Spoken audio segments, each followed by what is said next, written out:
The moment you wake up, you grab your phone and start scrolling through Instagram without even thinking about it. You get bored, so you close Instagram and then open it again.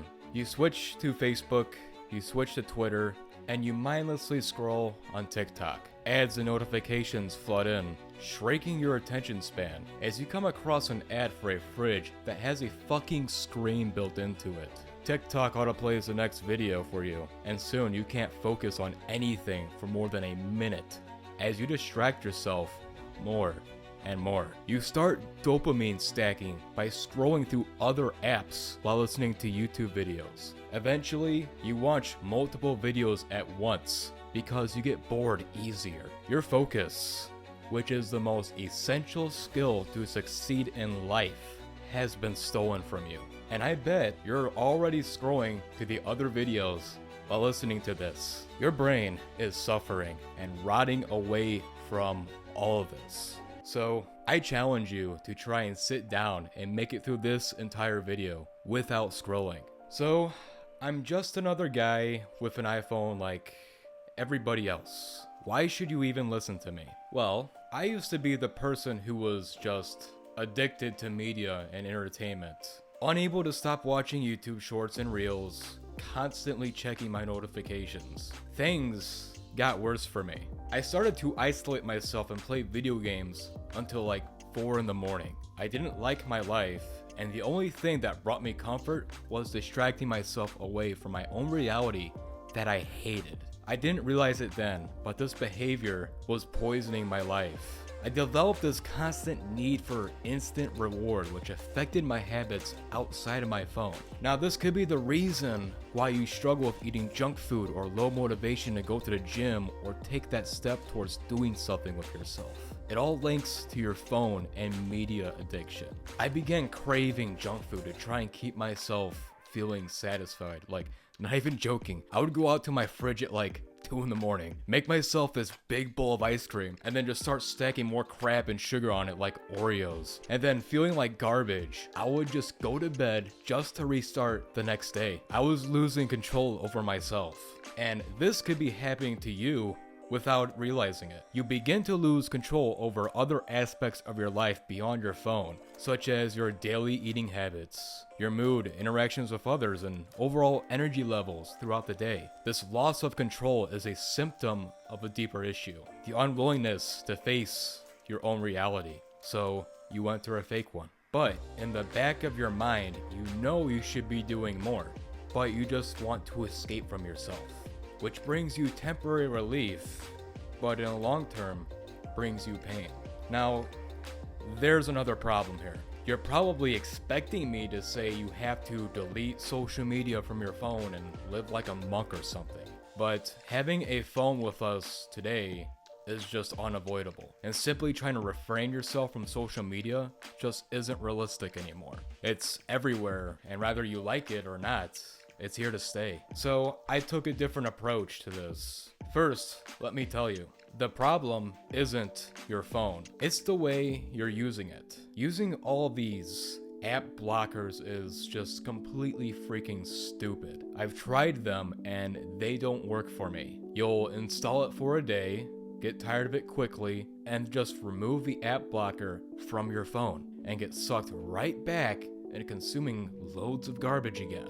You can try and uninstall social media as well, but if you're like me, you'll just end up reinstalling it all back on. So instead of trying to use technology to stop us from using technology, just use it to your advantage. I use my phone as a tool, and well, use my smartphone as a smartphone. What you need to understand is your attention is your most precious resource that you're just wasting. Now, I'm sure you've heard of the term, you are what you eat, right? When you take a bite out of a donut, like a tasty chocolate donut, you crave more of it and you want another one. Much like how it is so easy to indulge in unhealthy junk food, which is high in calories and makes you obese, I want you to visualize here. Imagine your brain mentally consuming all these like digital calories from high dopamine garbage. And just like how you feel so sluggish and tired after eating that big meal, your brain is just left feeling drained after scrolling, and your processing power is gone. So what you need to do is get clear on what your goals are and shape your digital environment around them. Your phone can be used to motivate you to try things out in real life and give you fresh ideas. The key here is to be mindful of what you're consuming and giving your attention to. So, for instance, one of my goals is to maintain a clean and healthy diet by eliminating sugar. I like Oreos too much. So on my Instagram, my feed has a lot of healthy diet pictures and videos in it. I'll see some interesting recipe, I'm like, oh man, you know what? I'm gonna go try that out. And I'll set my phone down and do real life things. I also want to be physically built. I don't know if you can see that.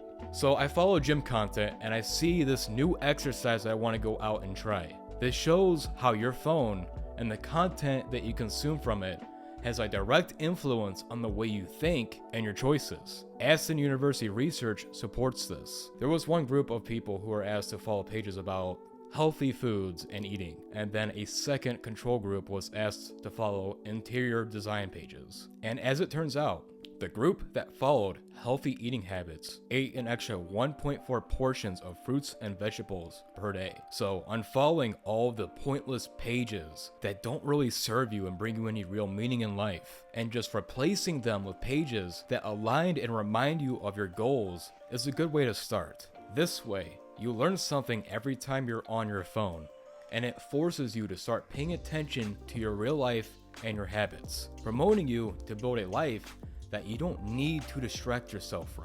Most people waste 35 days out of the year mindlessly scrolling. So what would you rather do with that time? Waste it or use it? By using your phone in a more intentional way than most people, you're positioning yourself ahead of the crowd. Either you use it or it uses you. With such a powerful tool at your fingertips, you must always keep in mind though that your smartphone, no matter what, is a double-edged sword. It can change and enhance your life and boost your knowledge and skills with some of the steps that I've told you about. But once again, we have to be realistic here. Your mind is still heavily conditioned to seek immediate pleasures. Even after trying to become more intentional with what you consume after watching this, you'll probably still deal with the urge to just reach for your phone without even thinking about it. It's kind of like how you hear about the cigarette smokers who's quit smoking, but they still need to hold something in their hand. It's the same thing here. You will suddenly have your phone in your hand scrolling without actually being aware of it. I'll have my phone in my hand and I'll just scroll, but I'm not actually looking at my phone. So I practice this physical habit that helps prevent me from holding my phone in my hand. So it involves like this, I think they call it the stop, think, and then act method, which is what I use to get me through a 3-day fast. When I would feel the urge to reach for my phone in my pocket, I would hold my hand over my pocket for just a brief moment, and then I would let go of it. What you're doing here is you're pausing and stopping yourself, just thinking for a moment and riding out this wave of desires that hits you. So to get into the habit of this, I would intentionally hover my hand over my pocket until it becomes an automatic habit that helps me not actually grab my phone. Now, in the end, you can implement these methods, but what it really comes down to is learning how to manage and regulate our emotional desires and just face our own reality. The longer you distract yourself and chase happiness,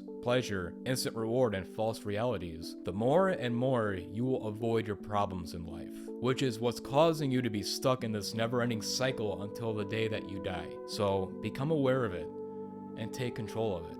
Otherwise, you'll live a life controlled by external influences, never truly understanding or addressing why you're so dissatisfied. You'll become a passive bystander in your life, always looking for distractions to avoid the discomfort of your unrealized potential. So just go outside, go camping in nature or something, and just start experiencing life. Confront your reality and break free from the cycle of avoidance. That's it. Flirt with greatness. Can you see that? Is that showing up good on camera?